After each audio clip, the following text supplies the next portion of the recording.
For more than 50 years, hot air balloons have painted Albuquerque's skies each October. A kaleidoscope of color drawing in hundreds of thousands of people. The Albuquerque International Balloon Fiesta growing into the largest gathering of balloons and balloonists in the world. We've been there for all of it, bringing you the sights, sounds, and flavors of Fiesta. On the ground, meeting all of you. And in the air, sharing spectacular views. Balloon Fiesta has evolved through the years, but its beauty remains constant. From the special shapes we love year after year and some new ones. To the collectibles many are rushing to find. Tonight we're introducing you to the people who make it all possible. Reflecting on the history and pioneers of the sport. And meeting the next generation of balloonists working to keep the legacy aloft. It brings the kids out in all of us, but the little kids, to watch those little kids' faces sparkle and trade a pin and get a balloon ride. Before Balloon Fiesta became the most photographed event in the world, it was a small gathering of just 13 balloons. It's unreal. The first Balloon Fiesta took place in 1972. It was in a parking lot at Coronado Center with about 20,000 onlookers. We just wanted to see what a balloon event was like. Nobody had seen one. I positioned myself on the east side of the field, so I had the sun behind me. We had 13 balloons out there on the field inflating. In honor of that first Fiesta, there was a reenactment last year celebrating the event's golden anniversary. A day filled with emotion. It means everything to us. This is our dad. He made every single Fiesta except for 2 when he was ill, and he just passed 3 years ago. So this is so beautiful to take this moment 50 years later to really celebrate the original 13. I got to represent one of the original 13 pilots, the only woman who flew then. I got to pretend I was Wilma Picard, and got to take off from Coronado. As the event grew, it moved to several locations throughout the city before landing at its current home, Balloon Fiesta Park, in 1996. It's the largest, at 360 acres, and longest running site of Fiesta. Today, more than 500 balloons lift off from here each October. As thousands of people brave the chilly temperatures to view the mass ascension of balloons. In 1979, KOAT broadcast live for the first time from Fiesta, bringing the world's premier ballooning event to thousands of New Mexicans. Since then, we've shared countless stories of the pilots, balloons, and visitors. What Sid Cutter did was phenomenal.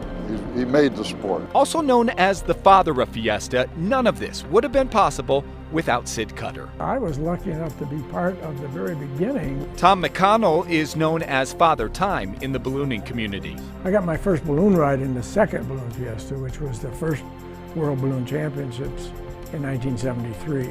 And we volunteered. We became chase crew for 2 different balloons. That next Monday, I was out at Sid Cutter's place trying to find out how you sign up to learn how to fly a balloon. Cutter's creation changed Albuquerque forever, but he actually discovered ballooning by accident. In 1971, he was giving tethered rides in a hot air balloon at his mother's birthday party.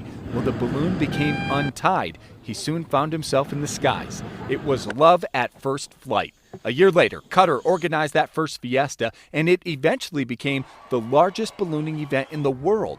We talked with him in 1981, and he knew it was something special from the very beginning. I think you'll find that it's going to turn out to be the world's largest air show with old-time wing walkers, and the thing will go on up through into the afternoon instead of just quitting right after the balloons finish. He contributed to Balloon Fiesta throughout his life, flew in it himself for many years. He was inducted into the Balloon Fiesta Hall of Fame in 1983. Cutter passed away in 2011. He had a great laugh. He was a very kind guy. Today, his legacy immortalized by a bronze statue at Balloon Fiesta Park. It shows Cutter on the edge of the basket with his dogs tagging along for the ride. Sid Cutter's impact on the sport lives on in the skies today. He started his own balloon company and helped certify hundreds of balloon pilots. Sid will be honored every year from now on. Every year, somehow, one way or another. Hot air ballooning has a long history dating back to 1783. 2 Frenchmen launched a balloon 120 years before an airplane flew. That went up and it came down in a field and scared the heck out of a bunch of French peasants that were out there. And they actually attacked it with scythes and everything else. King of France heard about that and he said, let's hang a bottle of champagne from underneath the gondola. That way, if the people say, oh, a bottle of champagne, oh, hold on, it must be French, so they won't be scared.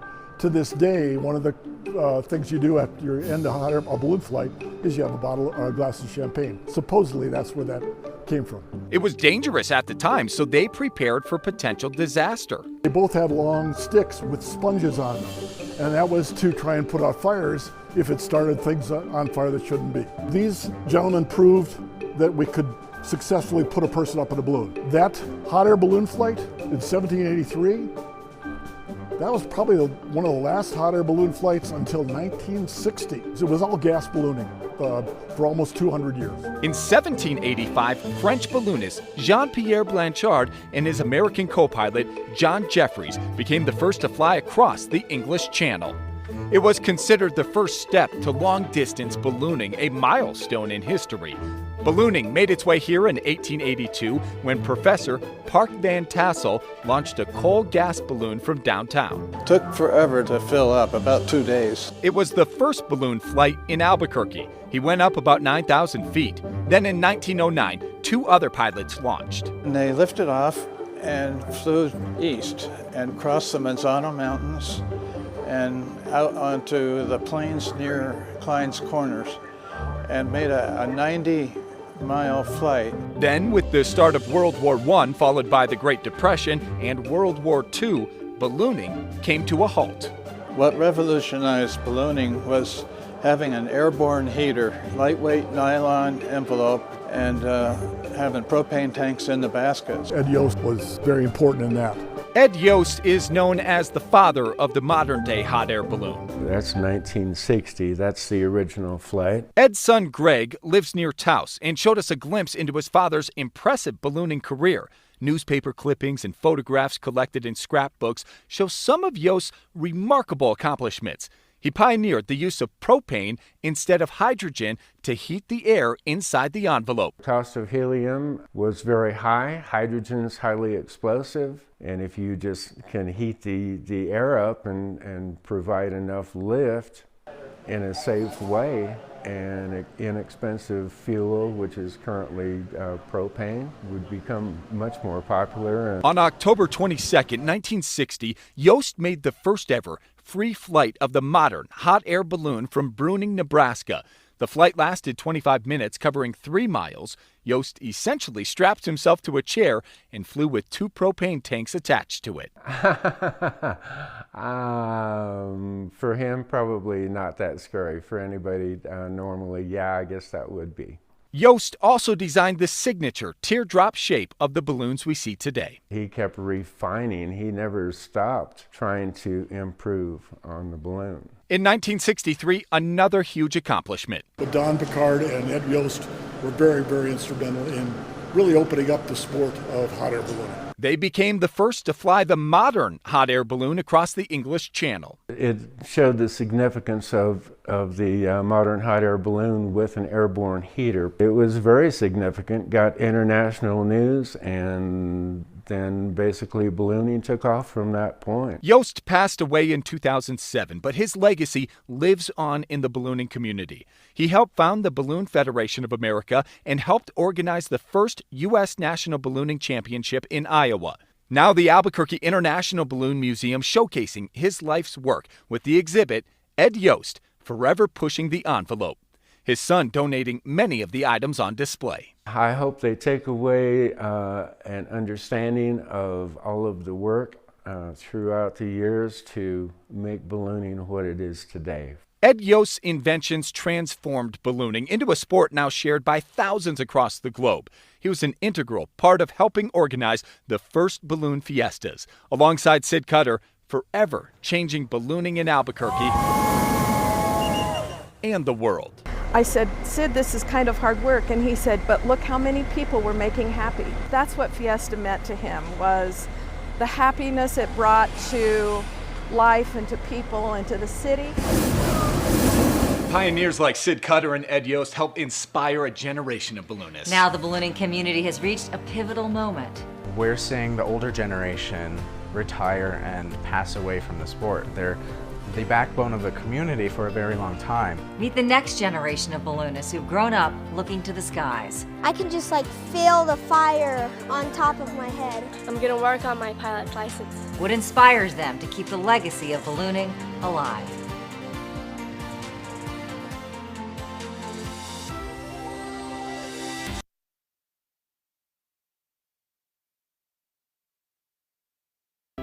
You could feel the excitement growing at Balloon Fiesta Park before the sun even rises. People going to Fiesta set their alarms early, arriving at the park while it's still dark, grabbing some coffee, donuts, and breakfast burritos, of course. Before the sky lights up with color, a small group of balloons takes off to test the weather conditions. They're called Dawn Patrol. People gather around the burners, a welcome source of warmth on the usually chilly mornings. It's a beautiful sight when they lift off, illuminating the sky. As the sun rises, crews start laying out their balloons. The colorful array of envelopes starts to fill the field. If the weather's good, a green flag flies, signaling to everyone the mass ascension is a go. The burners fire up. The sound of the zebra's whistles fill the air. Then the magic happens. Dozens of balloons lift off in waves, spectators gazing up in awe. The bright blue sky speckled with pops of color. As the balloons drift back down, Fiesta enthusiasts hunt for pins, posters, and other collectibles. When the day's activities wind down, it's time to start preparing for the evening balloon blows. Pilots won't take off, instead firing up their burners as the balloons glimmer across the field, radiating their light. Then they'll do it all again the next day, making new memories, inspiring more people, giving them the experience of a lifetime. Balloon Fiesta is the largest event in New Mexico, last year generating more than $200 million in total economic impact. And a huge crowd, too. More than 828,000 people make their way to Albuquerque to see the skies painted with hot air balloons. But some fear it may not always be like this. The wave of ballooning growth in the 60s and 70s inspired an entire generation to take to the skies. Yeah, but now those balloon pilots are aging, so there's a need to train younger pilots to keep the spirit and future of ballooning alive. The graying of the industry is what it is. When I started 40 years ago, well, I didn't have gray hair. And all I can say is that a lot of folks, there's not a lot of young blood coming into hot air ballooning, which is a real challenge for us on a business side of trying to get people to fly balloons. Scott Appleman is the founder of Rainbow Riders Hot Air Ballooning Company. Like others, they've had a difficult time finding pilots and getting younger people involved in the sport. To try and fill the gap, he launched a pilot training program. But what we do is get people and get them brought up to speed with all the commercial activities after they get their private license, or we'll help them get their hours to become a qualified commercial pilot for us. I was kind of the first unofficial student. Damien started his ballooning journey on a chase crew. No, I started out, I took my first flight when I was 7 or 8. Scared me to death, never wanted to do it again. Then in high school, I crewed for some friends of friends who had a balloon. It was a really great experience for me. Not only did I learn how to balloon, but my experience crewing really helped me being a better pilot. This year, we tagged along with one of the trainees. I grew up with them flying around the skies like my whole life. The early morning wake-up call brings a jolt of adrenaline when it means you get to fly over your home. I went for a career in the Marine Corps and flew helicopters in the Marine Corps. So it just kind of like kept my interest and my love for aviation. The dream of flying above the Sandias coming true. I kind of always wanted to fly hot air balloons. Unlike planes, Spinello has had to learn how to fly solely based on the weather. There's no steering wheel or just any way to control like a helicopter. Like I can't just turn on a dime. We have to figure out what the winds are doing and then use our steering based off of the winds. Back up right away. Get into that northwest. Yeah. The higher you go, it's going to turn east. It will. Yeah. I'll hop in the back if you want to pull it forward. And the envelope is out. How did it get all twisted? And the balloon goes up. All right, see ya. Do that box back down. All right, copy that. Sounds like a good plan. Just kind of getting that step-up view and seeing the beauty of Albuquerque. It's awesome and peaceful up there. Especially as a hot air balloon pilot, you rely on the winds a lot. So knowing how weather works and then just airspace and other aircraft and how to operate around them. And while we waited on the ground. Getting bored up there yet, buddy? Not yet, but he's awesome. And it's quiet. Is it nice to have him out of the basket? You can just be by yourself up there? I fell back on like my aviation experience, like just kind of calming down, knowing I'm not like falling out of the sky, and plenty of fuel. Because of his aviation experience, the training took about 6 months. After that, it's just going to be building hours to be able to be qualified to take more passengers and then fly the bigger balloons. And it was nice to just kind of bring it all together and know that like I'm the one doing it and that no help. Now you got really big bragging rights, dude. That was awesome. Thank you. Yeah, that's fun. Another aspect of the training is helping new pilots navigate the modern-day challenges of ballooning. Being able to train the incoming pilots, you know, that this is the area we're flying in, this is what we have to deal with when we lose spots to new buildings or whatnot. Like being able to navigate that and find the areas where it's safe and enjoyable for everybody. Increased development has limited landing spaces, so Balloon Fiesta has had to limit the number of balloons. In 2000, more than 1,000 were registered. Now Fiesta features about 500. It's not a walk in the park. I mean, you're taking 500 balloons plus off on the north end of a major metropolitan area. And landing sites with all the development and everything have become more and more challenging in the Albuquerque area. The city of Albuquerque created a landing task force in 2018 to come up with solutions. One of them, the X marks the spot. There is no better welcome mat in any city around the world for a pilot to see than either a white sheet or a white X displayed in someone's field, which is the universal welcome mat for all the balloonists. The program gets the community involved in helping pilots find safe places to land. People create X's using tarps or bed sheets on their property, business, or even their roof, signaling to pilots they can land there. Us local pilots are doing everything that we can to maintain any kind of landing sites and keep good relations with the community in order for all these visitors that are going to show up to feel welcome. It's all part of the effort to keep ballooning aloft. What's at stake here is a 240-year tradition. The first flight of balloons was 240 years ago in France. And, you know, there was probably, when I came into ballooning, about 6,500 pilots in the United States. Now there's about 2,500. We have to help sustain ballooning for Albuquerque and for the balloon industry. My mom and dad taught me the choice, give back to what gave you. One family is keeping the tradition alive through the iconic Zia balloon. It's been flying at Fiesta for many years. We ordered a generic yellow balloon from Sid Cutter. We designed the Zia, the red Zia, on two sides of the balloon, and he sewed it on there for us. You still see it flying today. My son will be flying the big one, and my granddaughter will be flying the little one. Little, being a remote-controlled version. It brings the kids out in all of us, but the little kids, to watch those little kids' faces sparkle, and that's very special. Inspiring the next generation of balloonists. That's the goal of summer camps by the Balloon Federation of America. They take place across the country and in Albuquerque. The goal? Give teens a first-hand look at the ins and outs of the sport in the hopes they'll become pilots one day. Definitely after camp, I'm going to work on my pilot's license. I have several campers that have become pilots. There's so much opportunity, and it's really like just about being with nature and you, the sky. It was a camp like this that helped inspire William Vavra. This year is my first year I'm doing it by myself. At just 19, he's the youngest pilot at this year's Fiesta. He started training to be a pilot at 14. He says his motivation is all about inspiring more kids to get involved. My excitement in ballooning isn't the awe that ballooning and flying brings. I no longer see something like that and gets just awestruck. That's not why I fly. That's not why I'm in the sport. I get in the sport because I fly over that house, that little kid who I woke him up 8 o'clock on a Saturday, super excited. That's my excitement in the He'll take part in Albuquerque Aloft this year. I find that a lot of the time they like to be involved in how balloons fly, like heat rises and the general basics, as well as touching, feeling, getting in the basket, hitting the burner. On the Friday morning before Balloon Fiesta, pilots visit schools with their balloons for an experience local kids look forward to each year. I woke my mom right about at 5 in the morning and said, in a few minutes we better get going. They get to meet the pilots and crew to learn how a balloon flies. It's a special moment for the crews too. We chose this school for our children, so giving back is super important to us.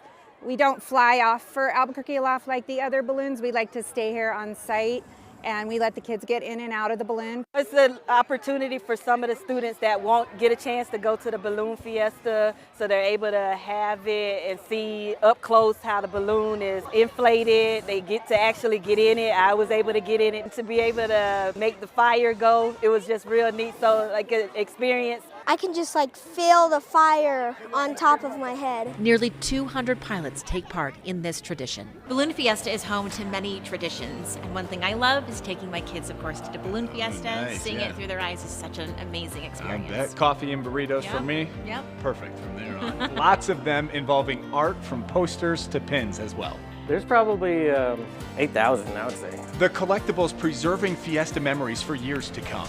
One local artist working to preserve ballooning through photographs. I really want them to see the humanity behind the balloonists, people that make up the ballooning community and generate the culture that is ballooning in New Mexico.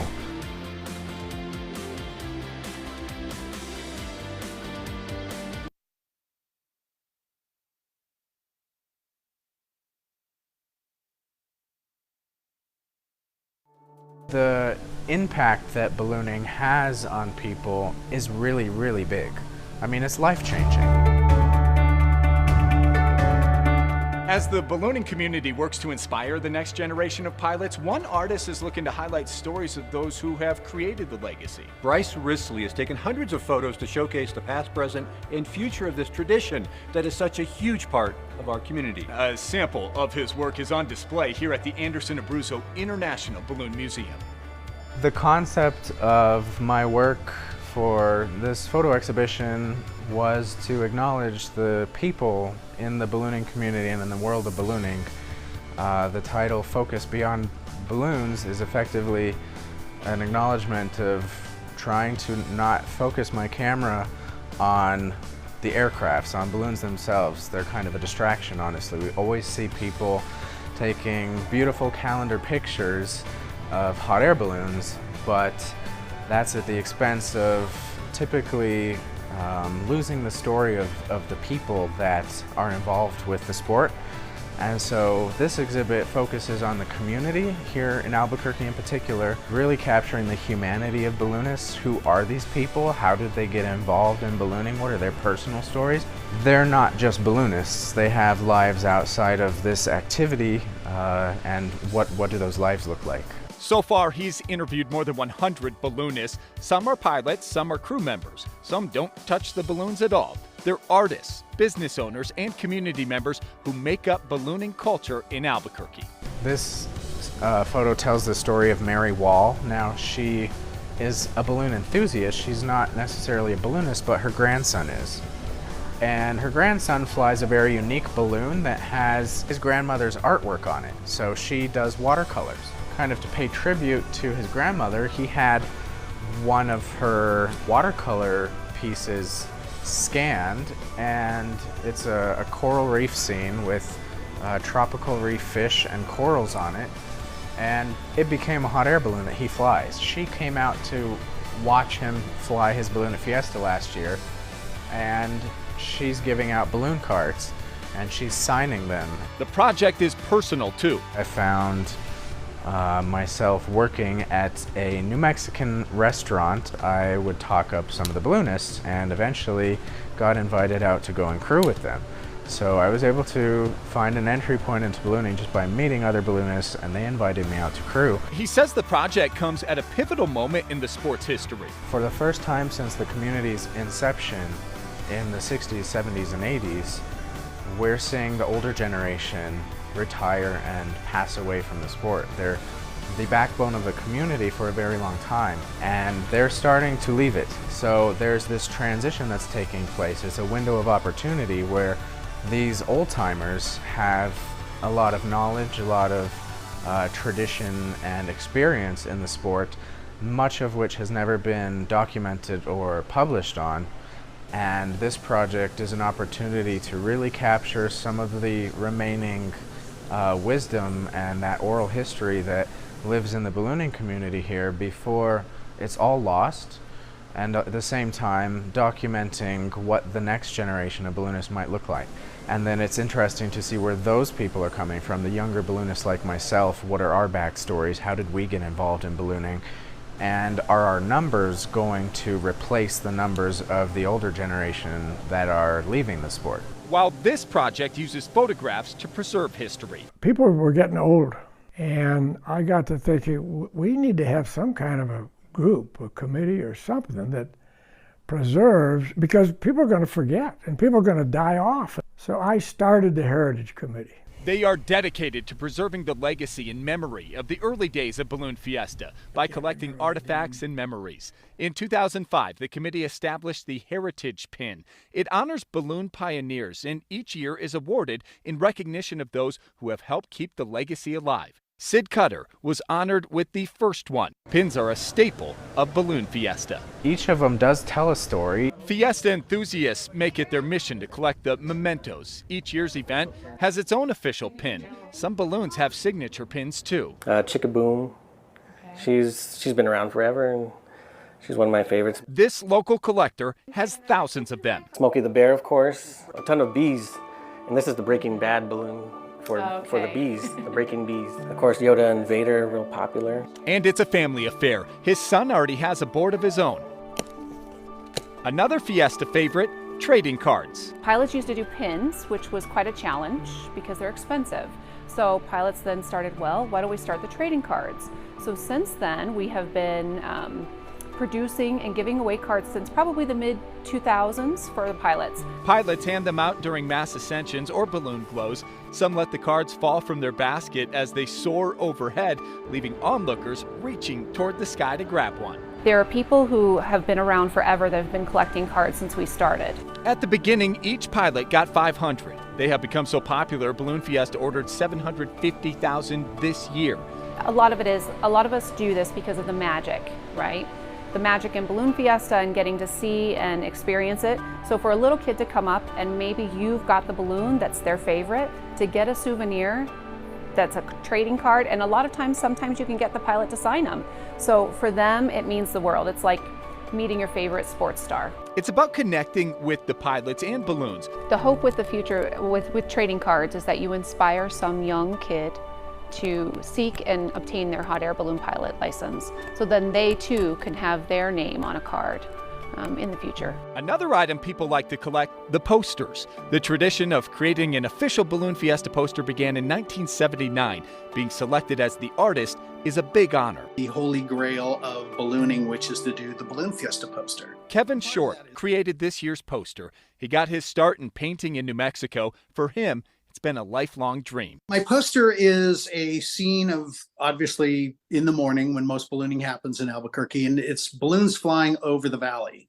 It's post-launch. One of the magical things about flying in a balloon, in my experience, was flying over the valley at dawn. The Rio Grande's there. We lived down in the valley. So flying over the neighborhood was great. And so I put that into the poster, trying to show the magic of the sunlight coming through the balloons and how it lights up the sky and the balloons. Kevin has some unique ties to Fiesta. He's one of the youngest pilots to ever fly in it. His mother, Gail Short, was a Balloon Fiesta board member for 5 years and president of the organization in 1984. Kevin also designed the original Fiesta hot air balloon. Those personal connections are featured in his poster. My balloon's in there hidden.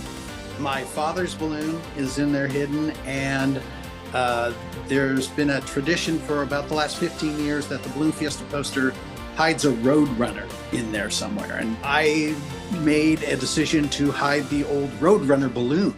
The Roadrunner balloon is a Fiesta classic. That's right. It's part of the Roadrunner Coyote Race, one of the many competitions pilots take part in during Balloon Fiesta. Sid Cutter brought the World Hot Air Balloon Championships here. And so we wanted to continue with that, and but just make it more fun for the pilots. And the most prestigious competition brings in some of the world's best gas balloon pilots. Got to keep it nice and safe. It's going to be my home for 3 days.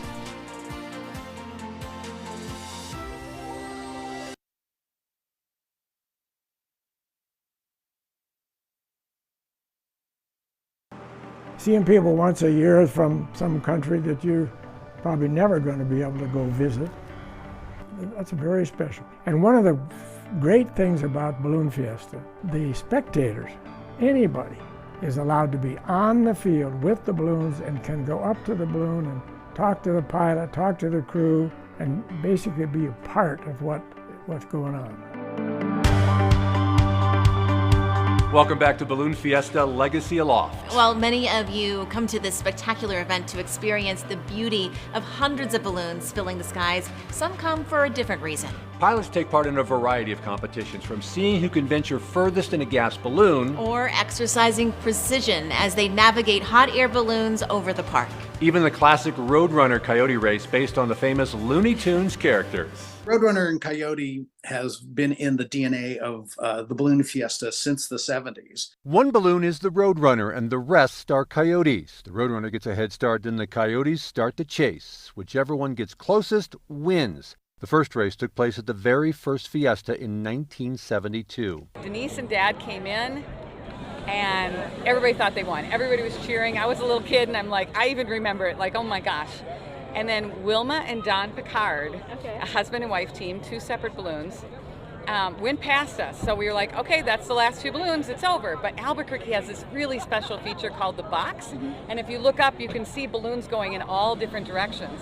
So Willie and Don came past the target, went up, came back and took a second shot and kicked our butt and won. That was just the start. Over the years, competitions developed. Pilots compete in several others about accuracy. In one, pilots launch from a side off of Balloon Fiesta Park, then fly into the park and try to drop a marker on a target. In the ring toss, pilots try to land a ring on a pole. Each one has cash prizes or other rewards. Another is in honor of Sid Cutter. Pilots try to land a marker in a boat on the field. The pilots get to show off their skills and precision because scoring is really about accuracy. You know, they have to do quite a bit of maneuvering. They don't have a steering wheel that they use in the balloons to drive them over to where they need to be. It is great to watch and see that balloon coming in and just see the skill as they come across and drop their marker right or ring the pole, either one. So it's great crowd pleaser. Competitions are held Monday, Tuesday, Thursday, and Friday after Mass Ascension. While it's more for bragging rights, pilots also challenge themselves to complete a splash and dash. They dip their baskets into the Rio Grande, then fire their burners to get back up into the sky. It's a spectacular sight, and weather conditions have to be just right to get the balloons lined up along the river. And this year, Balloon Fiesta is hosting the world's oldest and most prestigious air race, the Gordon Bennett. It's the world championship for long-distance gas ballooning dating back more than 100 years. Challenging, you know, it's a pretty extreme sport, so, you know, it's a simple rule. It's who can fly the farthest, so, you know, you could be in the air of 3 days. 17 teams from 9 countries will take off from Albuquerque in hopes of becoming the next champions. And several competitors are from New Mexico. Each country is only allowed to send 3 teams. So, and you have to earn that slot through a qualifying method of one way or another. You know, every country has their different. So to represent the United States and New Mexico, yeah, it's a huge honor. Mark Sullivan holds the record for the most competition gas balloon flights in history, and he's a veteran of the Gordon Bennett. This is my 26th one. We've been in 8 of them before. Barbara Fricke and Peter Cuneo have been flying balloons for more than 3 decades. They fly the Foxtrot Charlie. Their journeys through the sky taking them around the globe. We've landed in Finland, we've landed in Italy, we've landed in Austria, Switzerland, France. The race typically goes to the country which won it 2 years prior, but Albuquerque was selected to host this year's after the original host city wasn't able to. The Gordon Bennett has been held in the U.S. 13 times. This will be the 5th for Balloon Fiesta. The last was in 2008, and Barbara and Peter were there. We're kind of excited it's here again. A certain amount of luck involved, there's a lot of skill involved. During the launch, each team is honored by the playing of their national anthem as they head for the sky. You can even track the balloons while they're in flight. When we haven't been flying in the race, we've been known to get up in the middle of the night and say, oh, where are they now? Let's go check. The 2-member teams fly 35,000 cubic foot hydrogen balloons. They can't refuel in flight and carry everything they need to survive for several days in the air. You got to have a full avionics pack. You got to be able to talk to all the towers and air traffic control along the way. You got to carry food, water, survival gear. If you're going to fly like the Great Lakes, you got to have a raft. And life vest, that kind of thing. We'll take some food, but you're sitting in a basket, so you're not going to get that hungry. You're not exercising that much. We take things to make us drink because it's very important to consume water and stay hydrated. One person is flying the balloon, one person is resting or sleeping, and we'll do that in shifts through the day and through the night, just so that you can try to be alive when the landing comes. So right now we have the bench lowered in here. This will be what we'll sleep on, and there's an opening down there so that we can have 6 feet since we're both tall, and we can be able to stretch out. And so we'll store things underneath, but we'll tie the batteries and the transponder and the aircraft radio in. Oxygen tank goes in a corner.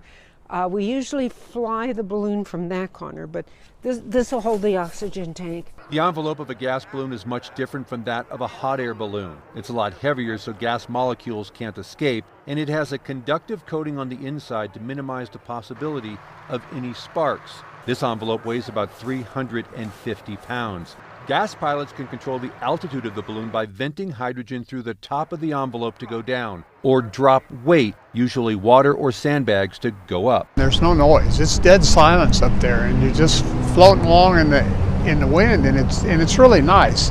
And you know, it's one of the most extreme sports there is when you think about what we do. And then you got the extreme, and then you got the subtleness of how nice it is. So it just, you know, and the adventure just makes you keep coming back. The current distance record was set at the 2005 Gordon Bennett. A team from Belgium left from the Duke City, making it 2,112.9 miles. How far teams travel is based largely on the wind. Our longest distance from Albuquerque was to upstate Vermont. We only finished in 3rd place that year because there were 2 teams that went further than us into Canada. That was a good wind year. If the winds are extremely slow like they were 2 years ago, you know, we made it to Texas. Not too far into Texas, as a matter of fact. The duration record was set in 1995 with a flight time of 92 hours, 11 minutes. Typically, Gordon Bennett teams stay in the air for about 50 to 65 hours. Teams have a lot to navigate, from altitude, direction, and of course, weather. It's the 2008 Gordon Bennett, where we were trying to push it a little bit too far. We tried to actually fly through a 4th night, and we probably would have made it if we hadn't iced up. So this about 1 or 2 o'clock in the morning, this cloud pops up in front of us, and we're above the freezing level. So any moisture in the air is going to adhere to the balloon as ice, and that makes the balloon heavier. So as we iced up, we started dropping, and it was, as I said, into our 4th night, so we were very low on ballast, and we didn't have enough ballast to counteract the extra weight from the ice. The teams don't do it alone. We got a professional meteorologist that's on staff, and we got some air traffic control guys. A chase crew that is driving underneath us. We have an inflation crew. We have several other people on the ground who are watching us and giving us information. This is not an individual sport. This is a group sport, and as teams are getting more and more competitive, it's taking more and more people to manage the event. And I think really need to give credit to everyone on the team. This race is about so much more than the competition. The best part of all of it is the survivors banquet afterwards, where everybody gets together and tells stories about their flights and has a good dinner and enjoys themselves. It's such a small community that everyone is happy for anyone who happens to win it, because of the fact that it's a very old sport. There's no money prize involved. It's kind of just bragging rights. Competition is very serious when you're in the air, but as soon as you get back on the ground, you leave the competition behind. A lot goes on at the park before the sun even comes up. And weather plays a major factor in deciding if balloons take flight. The weather is the balloon's engine. And there will be more to see in the sky than just balloons this year. Have it happen during Balloon Fiesta is going to be quite spectacular.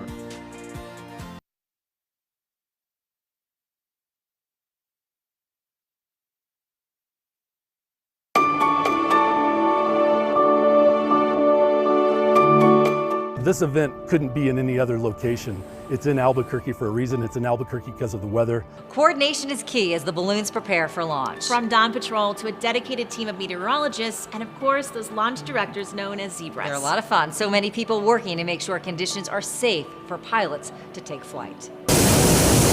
No turning back. I think it's beautiful up here. The weather is the balloon's engine. It's what drives the balloon. So the balloonists and the pilots are at the mercy of the weather, and that's why it's so critical that the weather cooperates. This looks like the system up here. The Balloon Fiesta has its own team of meteorologists on the field, and they send up a test balloon, which is basically a weather balloon, and it measures all the weather data at different levels of the atmosphere, the same levels that the balloonists will be flying at. So they're able to see live what exactly the winds are doing at all levels of the atmosphere, because it can be pretty light wind at the surface, but you get higher up in the sky and the winds could be 20 to 30 miles per hour, and balloons don't have brakes. If it's safe enough, they'll do another test with the Dawn Patrol.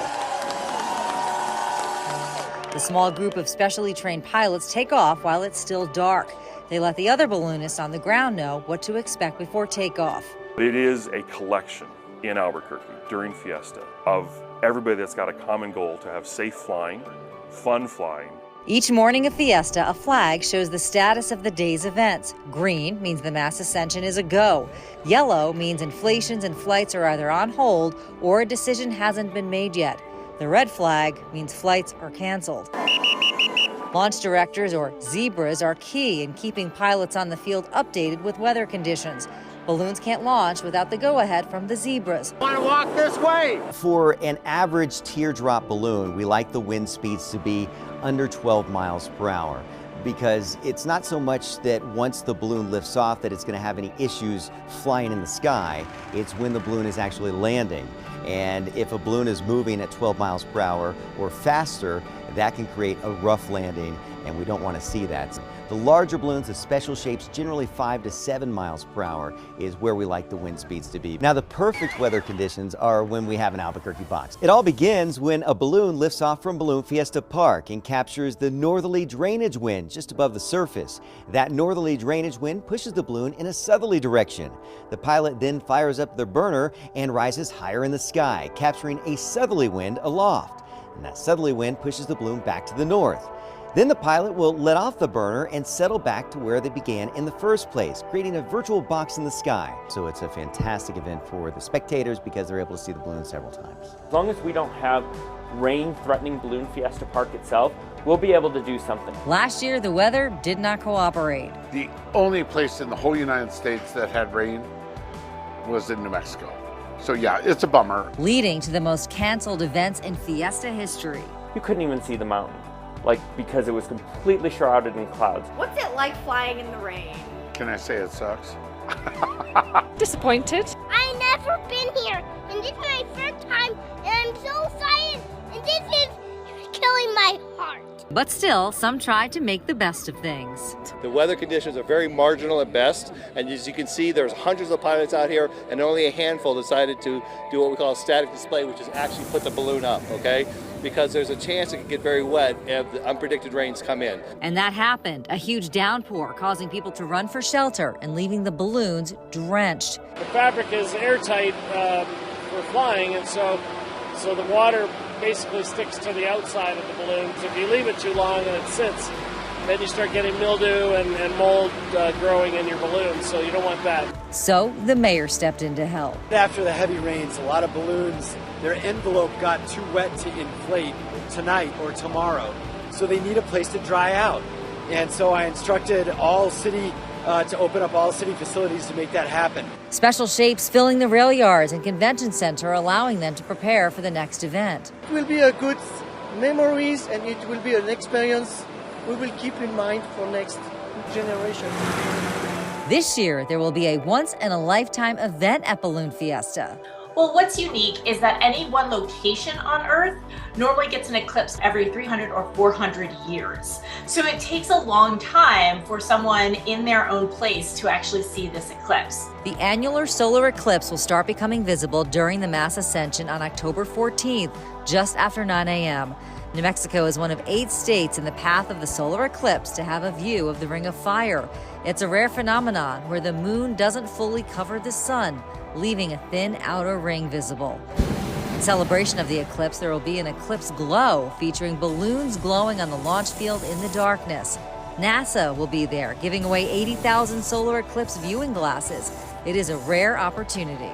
The next eclipse that we're going to see in the contiguous United States will be in 2045. The eclipse isn't the only new thing happening at Fiesta this year. Look at some of the special shapes making their debut. And the impact Balloon Fiesta has had on the community over the years. We'll share some favorite memories.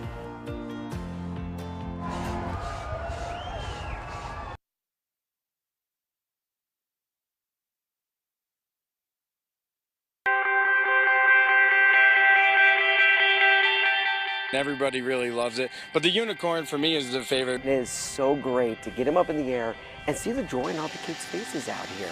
One thing we all love about Fiesta is the special shapes. From Arabelle to the little bees, everyone has their favorites. Yes, we do. This year, 112 special shapes will take to the sky, some of them making their Fiesta debut. Special shapes have drawn people to Fiesta for years, becoming a crowd favorite since the first rodeo in 1989.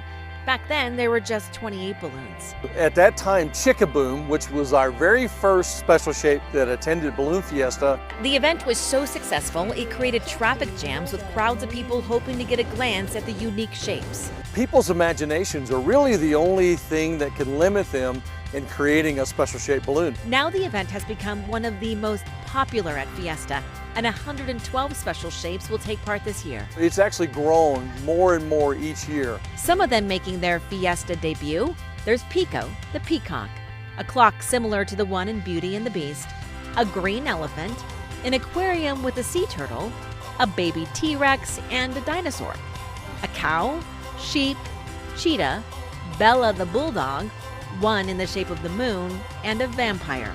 Of course, many favorites will be returning, including Arabelle and Darth Vader. Some of the special shapes fly throughout Fiesta, but you can catch them all shining bright at the Special Shape Rodeo and Evening Glowdeo. Balloon Fiesta is such a special time of year that's helped build memories for all of us. Yeah, especially with our kids, especially when they're so young. We remember bringing them out the first few times, and you could smell the donuts. And I just remember Ava, she couldn't say, some of her letters, and she just kept saying, the balloons. The balloons are so great. And you just remember that. At the moment, you kind of want to teach them how to say it right, but now I just wish you'd say that again, because it's okay. Mine's a kid's memory as well. Yeah. It's when you get them up at like 3 o'clock or 4 o'clock, it's like, no, they roll over, they put the pillow over their head.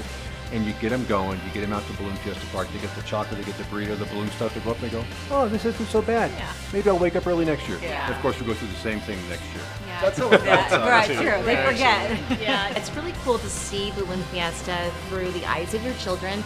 I know taking my son and my daughter, I've just fallen in love with the events all over again. For me, Dawn Patrol is always so special. Last year, I got this picture of all 6 of them going up at the exact same time. Oh, And then once Dawn Patrol's up in the air, it's still dark and they go dark. Just a sweet go time. Yeah, a lot of memories made at Balloon Fiesta. Thank you for coming along with us on this journey. As we celebrate this defining event in our community. And look forward to keeping the legacy alive. We leave you now with more favorite Fiesta memories. Good night. Our first Balloon Fiesta was in 1974 at Coronado Mall, and this is just the greatest thing. Well, we've been flying in Balloon Fiesta since '89. My parents actually met during the 1976 Balloon Fiesta. I think my mom said I was 4 months old at the time when I made it to my first Balloon Fiesta. Always loved balloons. Once you're a balloon pilot, you're always a balloon pilot. It gets under your skin. The people are wonderful. For most balloonists, it's about the family. So we are one big family from all over the world. And so when we come here, you get to enjoy time with people that you see sometimes just once a year. That sense of freedom is wonderful. Just floating about, seeing the world in a new perspective. To me, I love the landing part because that's where the rubber hits the road. Incoming! It's all about having fun, community, friends, happy times. There's nothing better than seeing somebody experience Balloon Fiesta for the first time. It's awesome!